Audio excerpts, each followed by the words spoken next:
ilaahay ha u naxariistay cali mahdi maxamed waxa uu ku dhashay tuulada cadawuul oo ka tirsan gobolka shabeellada dhexe sanadku markuu ahaa 1938 cali mahdi waxa uu wax ku bartay iskuuladii xamar ka jiray kadibna waxa uu sanadkii 1959 qaahiro u aaday waxbarasho cali waxa uu fursad u yeeshay inuu xubin ka noqdo baarlamaankii Soomaaliya sanadkii 1969 isagoo noqday qofkii ugu dhalinyaraa ee xubin ka noqda baarlamaankii Soomaaliyeed kadib markuu dhacay inqilaabkii dawladda rayidka ahayd ee ay wadanka la wareegeen militarigu cali mahdi waxa uu dib ugu laabtay shaqadiisii wasaaradda caafimaadka halkaas uu ka gaaray jaga agaasimo guud sanadkii 1977 cali mahdi waxa uu isaga tagay shaqadii dawladda wuxuuna u wareegay ganacsi rabbi ha u naxariistay cali mahdi waxa uu muddadii u dhaxaysay sanadihii 1977 iyo 1990 uu noqday nin lagu tiriyo ganacsatada ugu waaweyn ee wadanka Soomaaliya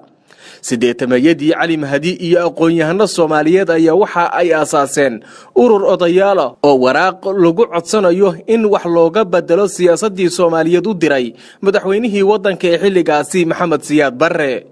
kadib burburkii dawladii Maxamed Siyaad Barre sanadku markuu ahaa 1991 waxa uu cali mahdi loo magacaabay madaxweynihii Soomaaliya muddo kooban kadib waxa bilowday dagaal sokeeyo oo ka dhacay magaalada Muqdisho oo ay isaga hor yimaadeen qayb raacsisan Maxamed Faarax Caydiidi kaasoo diidana madaxweynenimada cali mahdi iyo kuwa difaacaya cali mahdi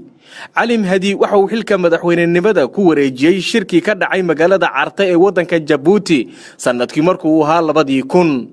rabbi ha u naxariistay cali mahdi sanadkii 2007 waxa uu abaabulay shir nabadeed oo beelaha Soomaaliyeed la isugu keenayay waxaana jiray waxyaabo badan oo wanaagsan oo uu qabtay tobankii sano ugu dambeeyay cali saameyn kuma lahayn siyaasadda Soomaaliya balse waxa uu mararka qaar ka hadli jiray arrimaha dalka ugu dambeyntii cali mahdi maxamed oo hadda da'diisu ahayd 83 sano jir ayaa maanta ku geeriyooday magaalada Nairobi ee caasimadda dalka Kenya halkaas uu bilihii la soo dhaafay la sheegay inuu xaalad caafimaad u joogay inna lillahi wa inna ilaahi raaji'uun rabbi ha u naxariisto